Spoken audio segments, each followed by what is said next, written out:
The barbecue was supposed to be a relaxing Saturday afternoon. Our neighbors had invited us over, and honestly, I was looking forward to it. Good food, cold beer, and decent company. What I wasn't expecting was for my wife to turn it into my personal execution. We were sitting around the patio table with 3 other couples. The conversation had drifted to relationships, as it always does when people have had a few drinks. Someone made a joke about keeping the spark alive in marriage, and everyone laughed. That's when she decided to strike. "Well, maybe my husband should take a course on satisfying women," she said, looking directly at me with that smug smile I'd grown to despise. Lord knows he could use the education. The table went silent. You could hear the neighbor's dog barking 3 houses down. Everyone stared at me, waiting to see how I'd react to being publicly castrated by my own wife. I took a slow sip of my beer, set it down deliberately, and looked her straight in the eyes. "You know what, honey? You're absolutely right. Maybe I should learn how to satisfy women. Because clearly, I've been wasting my time trying to bring life to something that's drier than week-old toast and about as responsive as a brick wall." Her face went from smug to horrified in about 2 seconds flat. The other wives gasped, and I could see the men trying not to smirk into their drinks. But I wasn't done. "I mean, you're the expert on satisfaction, right? That's why you spend most nights scrolling through your phone instead of paying attention to anything happening around you. Maybe I should ask you for tips on how to be completely satisfied with doing absolutely nothing." She opened her mouth to say something, but I cut her off. "Or better yet, maybe we should both take a course. You could learn how to appreciate what you have before it decides it's had enough of being unappreciated." The silence that followed was beautiful. She sat there looking like someone had slapped her across the face, which in a way, I suppose I had. Our host, trying to break the tension, mumbled something about checking on the grill and practically ran away from the table. "How dare you?" she finally whispered, her voice shaking with rage and embarrassment. "How dare I what? Tell the truth? You wanted to humiliate me in front of our friends, so congratulations. You got everyone's attention. Was it everything you hoped it would be?" She stood up so fast her chair scraped against the concrete. "We're leaving. Now." "No, we're not. You can leave if you want, but I'm staying. I was invited here, and I'm enjoying myself. For the first time in months, actually." The look she gave me could have melted steel.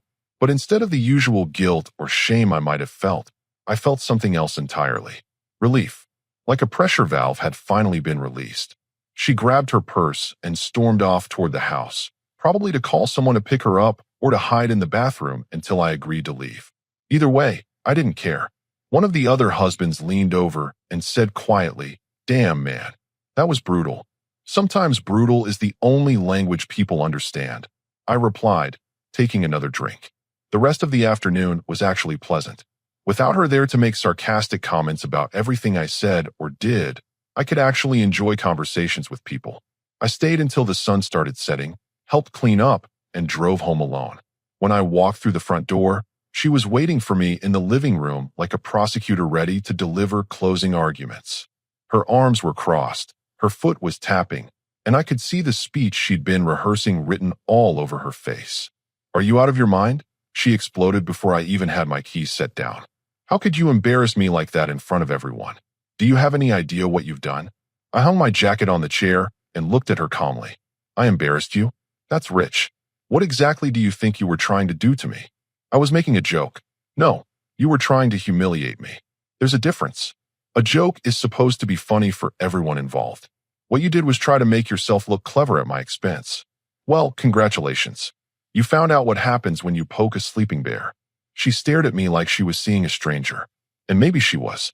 Because the man who would have apologized, who would have tried to smooth things over and pretend it never happened, wasn't standing in this room anymore. "You made me look like a fool," she said, her voice getting higher. "You made yourself look like a fool. I just held up a mirror so everyone else could see what I've been looking at for the past year. A woman who thinks tearing down her husband in public is acceptable behavior. That's not what I meant to do. That's exactly what you meant to do. You've been doing it for months. Little comments, little digs, always with that sweet smile so you can pretend you're just being playful. Well, playtime's over." I walked past her toward the stairs, but she grabbed my arm. "Where do you think you're going? We're not done talking about this." I looked down at her hand on my arm, then back at her face. "Yes, we are. Because for the first time in a long time, I said exactly what I meant to say. And if you don't like the taste of your own medicine, maybe you should think twice before serving it to other people. The course she wanted me to take? The one about satisfying women? I was starting to think the first lesson should be about satisfying myself. Because clearly, I'd forgotten how to do that somewhere along the way. The next morning, I woke up before my alarm. For the first time in months, I actually felt rested. There was something liberating about finally saying what I'd been thinking for so long. She was still asleep, curled up on her side of the bed with her back to me, and I realized I didn't feel the usual urge to try to fix things before she woke up. Instead, I got up quietly, made my coffee, and sat on the back porch watching the sunrise. When she finally came downstairs an hour later, she looked like she was ready for round two. "We need to talk about last night," she said, standing in the doorway with her arms crossed. "Do we? I thought I was pretty clear about everything. You can't talk to me like that, especially not in public." I took a sip of my coffee and looked at her over the rim. "Funny, you didn't seem to have that same concern when you were talking about me in public. That was different." "No, it wasn't. It was exactly the same. The only difference is that you're used to being the one doing the attacking." She stood there for a moment, clearly expecting me to apologize or at least show some remorse. When it became obvious that wasn't happening, she huffed and went back inside. I heard cabinets slamming in the kitchen, which used to be my cue to go in and try to smooth things over. Today, I just finished my coffee and went to shower. The old me would have spent the entire day trying to make her feel better, bringing her favorite lunch, suggesting we watch one of her shows, asking what I could do to fix things. The old me was apparently an idiot. Instead, I did exactly what I wanted to do. I went to the gym for the first time in 6 months. Not to impress her or because she'd made comments about my appearance, but because I missed feeling strong. I spent 2 hours there, and it felt incredible. When I got home, she was sitting at the kitchen table with her laptop, probably venting to her sister or her friends about what a monster I was. She looked up when I walked in, sweaty and actually smiling. "Where were you?" "At the gym." "Since when do you go to the gym?" "Since today. I'm thinking about making it a regular thing." She stared at me like I'd announced I was joining the circus. "Are you having some kind of midlife crisis?" "No, I'm having some kind of clarity. There's a difference." That evening, she tried a different approach. She made dinner, which she hadn't done in weeks, and even opened a bottle of wine. She was being unusually chatty, asking about my day, complimenting the changes she'd noticed in my mood. "You seem different today," she said, swirling the wine in her glass. "More? I don't know. Energetic. I feel different. Good different or bad different?" I looked at her across the table. She was trying so hard to read me, to figure out what angle to take. It was almost amusing. "Just different. I've been thinking about what you said yesterday, about taking a course." Her eyes lit up. She thought she was winning. "Oh, that's great. I mean, I know some therapists who specialize in couples work, and there are these weekend workshops." "No, not that kind of course. I'm thinking more about learning new things. Maybe taking up photography or learning a new language. Things that interest me." The light in her eyes dimmed. "Oh, that's not really what I meant. I know exactly what you meant, but I've decided to interpret your advice my own way." Over the next few days, the pattern continued. She'd try to provoke me with little comments or attitude, waiting for me to react the way I always had.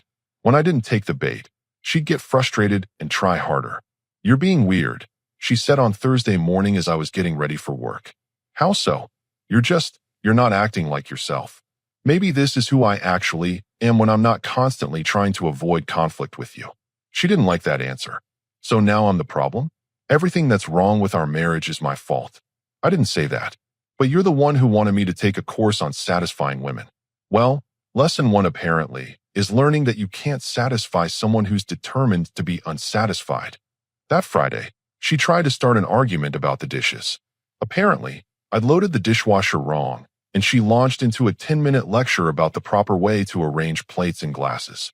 The old me would have apologized and reloaded everything her way. The new me just looked at her and said, "If you don't like how I do it, feel free to do it yourself from now on." That's not the point. Actually, that's exactly the point. You want to criticize how I do things?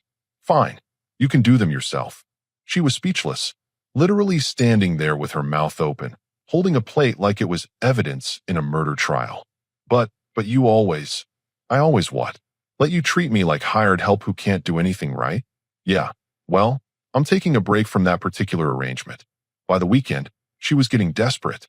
She tried being extra affectionate, which felt forced and artificial. When that didn't work, she tried picking a fight about money, about my family, about anything she could think of. But I'd learned something important that week. The moment you stop trying to control someone else's emotions, you realize how much energy you've been wasting. All those years of walking on eggshells, trying to anticipate her moods, trying to fix problems that weren't really problems. Sunday night, as we were getting ready for bed, she finally asked the question I'd been waiting for. Are you happy? In this marriage, I mean. I thought about it for a moment. Really thought about it. I'm starting to be. What's that supposed to mean? It means I spent so long trying to make you happy that I forgot what it felt like to worry about making myself happy. Your little course suggestion? It's working out better than you probably expected. She climbed into bed and turned off her light without saying another word. But I could feel her lying there awake, probably trying to figure out how to get the old me back. The problem was, the old me was never coming back. That man had taken his final bow last Saturday at a neighborhood barbecue. And honestly, good riddance to him. 3 weeks into my new approach to life, the real fun began. She'd been testing me constantly, looking for cracks in my armor, waiting for me to slip back into my old patterns. When that didn't happen, she decided to escalate. It started with her mother calling me at work on a Tuesday afternoon. I think you need to apologize to my daughter, she said without even bothering with pleasantries. Hello to you too. And apologize for what exactly? For embarrassing her in public. She told me what you said at that barbecue, and I'm shocked. That's not the man we thought you were. I leaned back in my office chair and almost laughed. You're right. The man you thought I was would have sat there and taken it with a smile. That man was an idiot. Excuse me.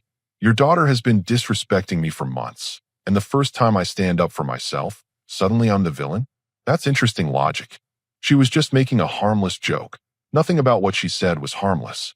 But since we're talking about jokes, here's a funny one. Your daughter hasn't cooked a meal in 3 weeks. She hasn't done laundry in a month.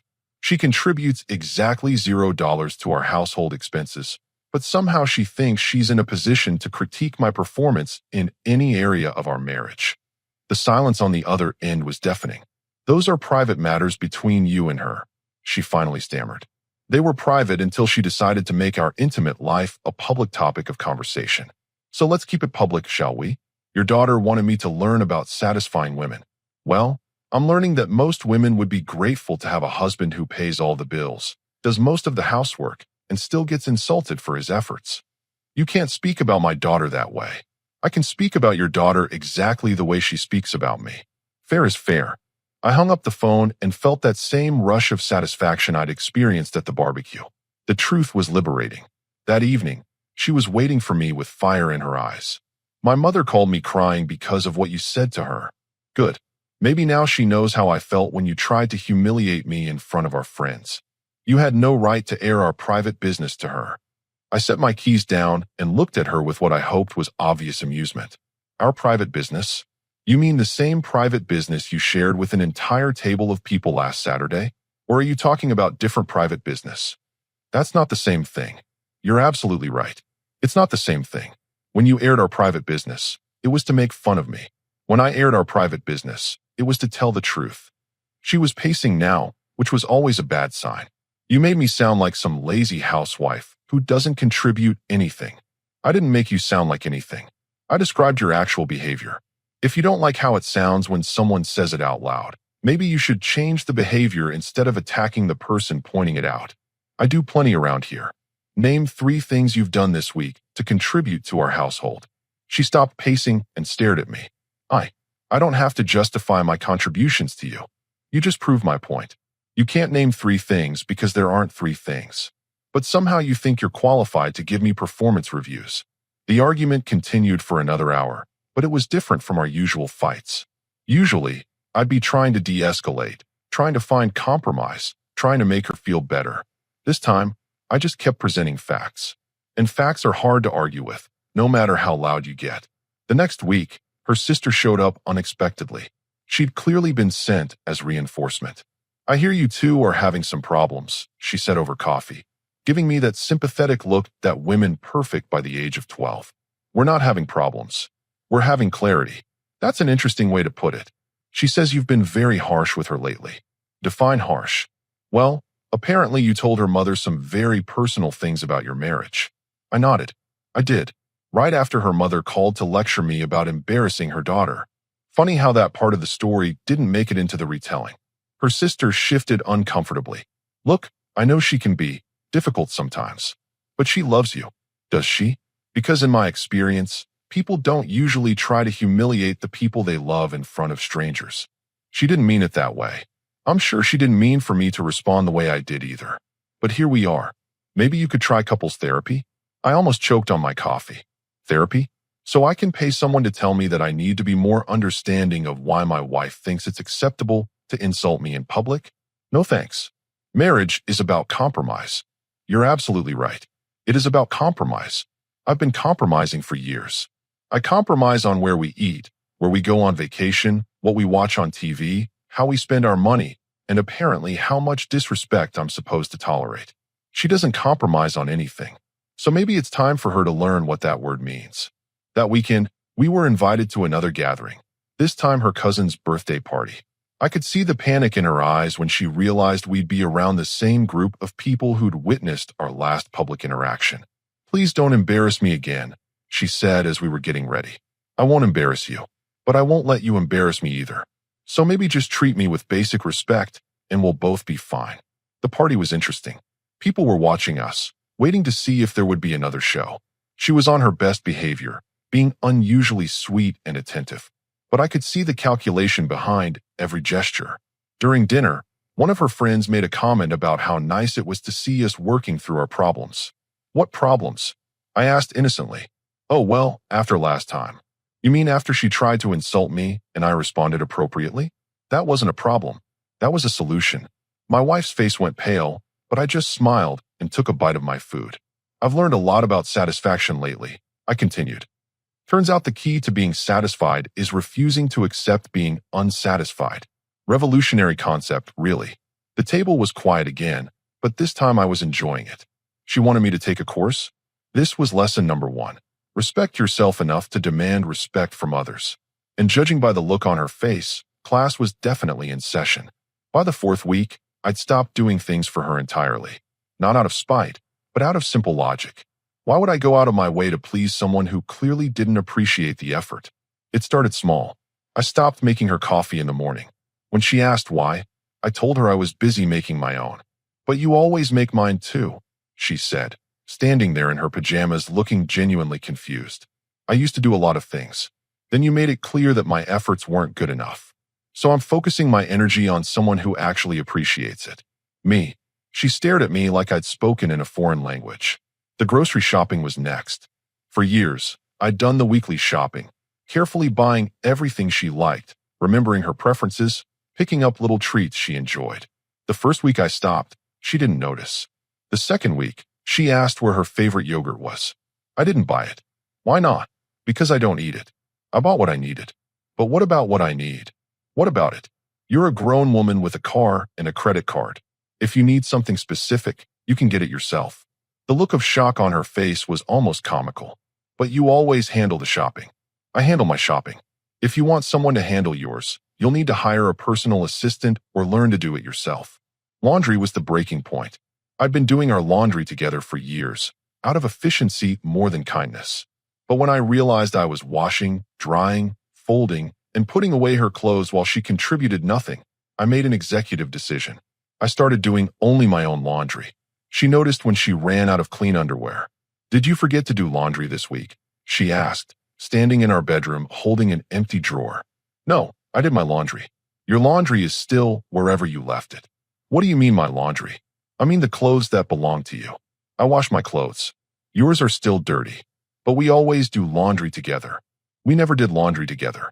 I did laundry, and you happen to benefit from it. There's a difference. She stood there holding the empty drawer like it was evidence of some great betrayal.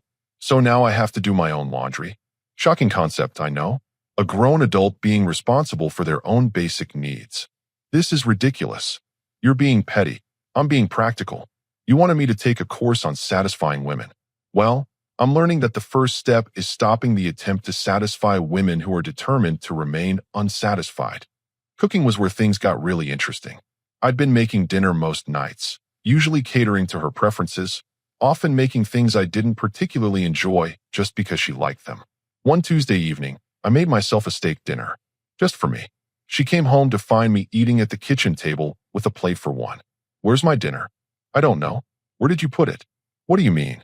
Didn't you cook for both of us? No, I cooked for me. I was hungry, so I made myself food. But what am I supposed to eat? I gestured toward the kitchen. Whatever you want. The kitchen is fully equipped. I'm sure you'll figure something out. She stood there for a full minute, just staring at me eating my steak. I can't believe you're doing this. Doing what? Taking care of my own needs? Yeah, it's been a real learning experience. You're punishing me. I'm not punishing you. I'm just not taking care of you anymore. There's a difference. You made it clear that my efforts weren't appreciated, so I'm redirecting them towards someone who values them. This is insane. We're married. We're supposed to take care of each other. I put down my fork and looked at her. Really looked at her. You're absolutely right. We are supposed to take care of each other. So when was the last time you took care of me? The silence stretched between us like a chasm. I take care of you all the time, she finally said, but her voice lacked conviction. Really? Name one thing you've done for me this month. One thing that was specifically for my benefit, not yours. She opened her mouth, then closed it. Opened it again, then closed it again. That's what I thought. Over the next few days, the reality of the situation started to sink in for her. She had to buy her own groceries, which meant actually going to the store and making decisions about what to eat. She had to do her own laundry, which meant figuring out which settings to use and actually folding her own clothes. She had to make her own meals, which meant planning ahead and actually cooking. Watching her navigate these basic adult responsibilities was like watching someone learn to walk. She'd call me at work asking how long to cook chicken, or text me asking what temperature to set the washing machine. I thought you were perfectly capable of handling everything yourself, I'd respond. I'm sure you'll figure it out.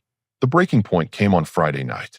She'd attempted to make herself dinner and had somehow managed to burn pasta. Not overcook it, actually burn it. The kitchen smelled like a chemical fire. I need help, she said when I walked in the door. With what? With everything. This is ridiculous. I can't function like this. Funny, I've been functioning like this for years. The only difference is that I was also functioning for you. That's different. How is it different? Because you're good at this stuff. I'm good at it because I learned how to do it. You could learn too, if you wanted to. I don't want to learn. I want things to go back to normal.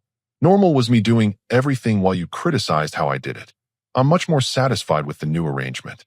She started crying then, which used to be my cue to cave in and fix everything. Used to be. Please, she said. I'm sorry about what I said at the barbecue. I didn't mean it. Can't we just go back to how things were? No, I said simply. Because now I know what I was missing. What were you missing? Self-respect. Turns out it's pretty satisfying. Who knew? The intervention happened on a Sunday. I came home from the gym to find her entire family sitting in my living room like some kind of tribunal. Her mother, father, sister, and even her brother who lived 3 states away. We need to talk, her father said as I walked in. Do we? Because I'm pretty sure this is my house, and I don't remember inviting anyone over. Her mother jumped in immediately. We're concerned about how you've been treating our daughter.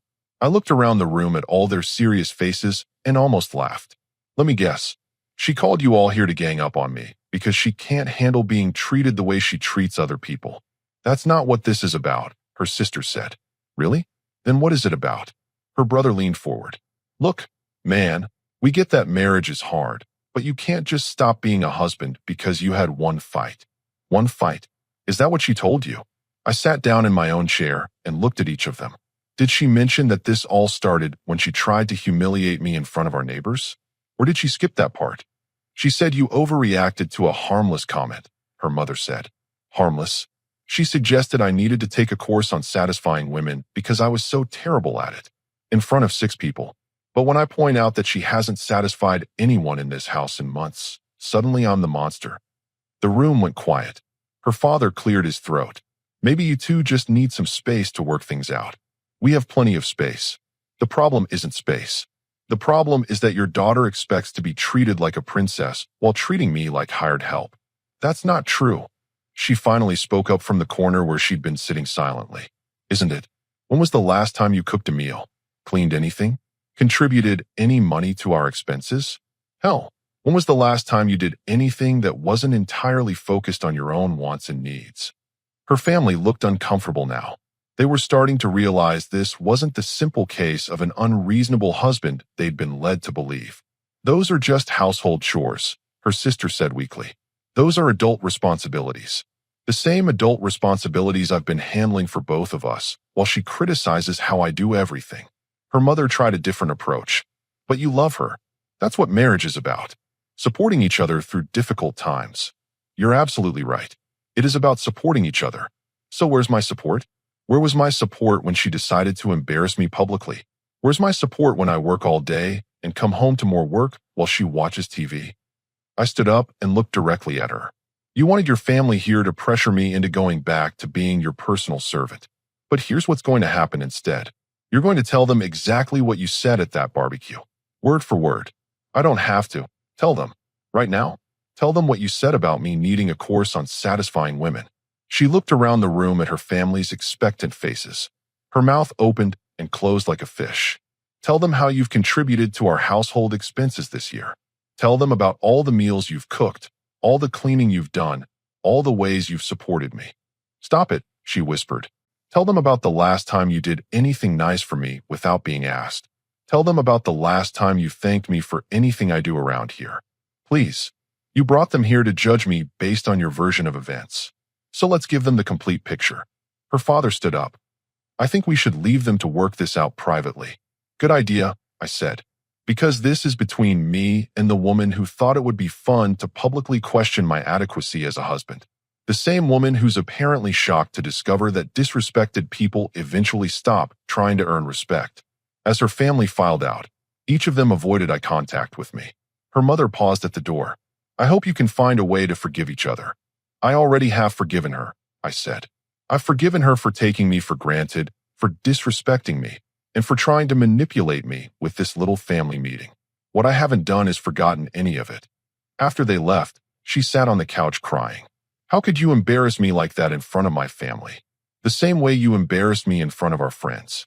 The only difference is that everything I said was true. They think I'm a terrible wife now. Are you a terrible wife? She looked up at me with tears streaming down her face. That's not fair. Nothing about this situation has been fair, but it's been educational.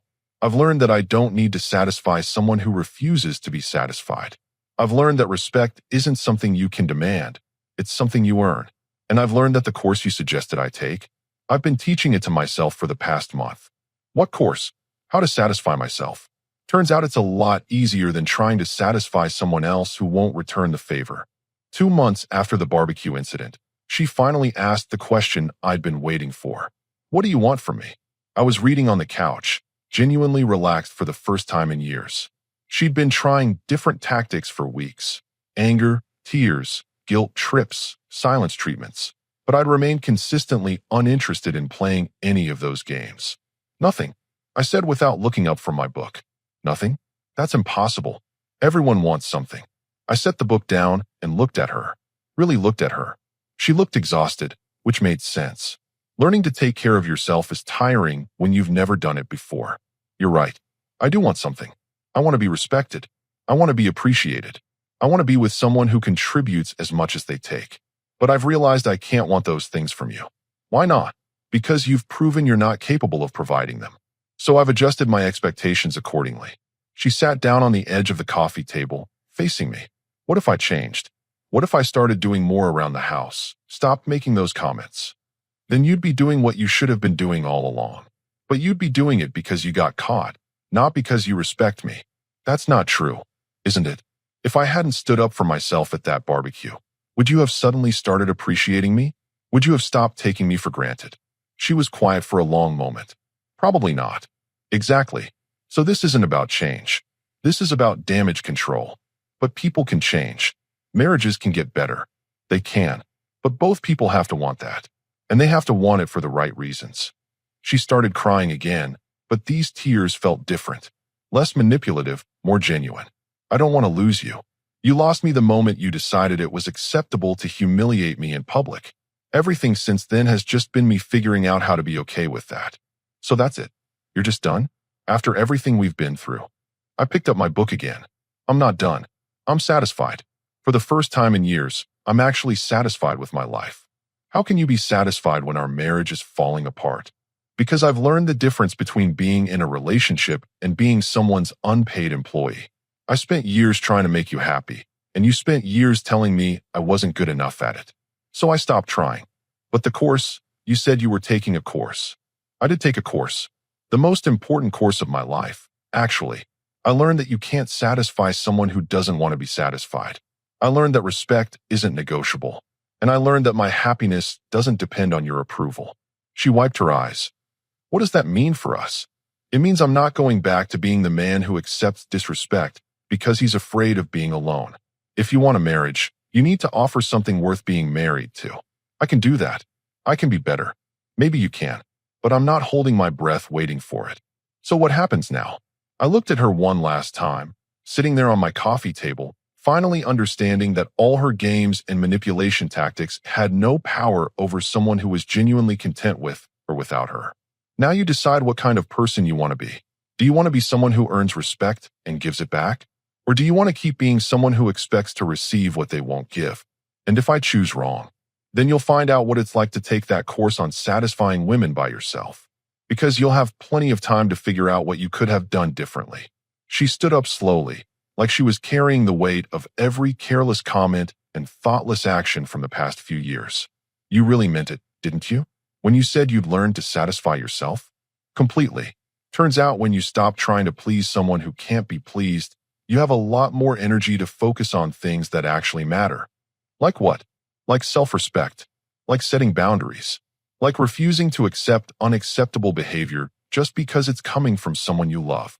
She walked toward the stairs, then stopped. What you said at the barbecue, about me being dry as toast, did you really mean that? I closed my book and smiled. I meant every word. But the beautiful thing about taking a course on satisfaction is that I learned it doesn't matter what you are or aren't. What matters is what I'm willing to accept. And you're not willing to accept me anymore. I'm not willing to accept being disrespected anymore. If you can figure out the difference, maybe we can have a conversation. If not, well, you suggested I learn something new. Mission accomplished. As she walked upstairs, I opened my book again. The course she'd sarcastically suggested had taught me everything I needed to know. Sometimes the best way to satisfy women is to start by satisfying yourself. And sometimes the most satisfying thing you can do is refuse to be unsatisfied.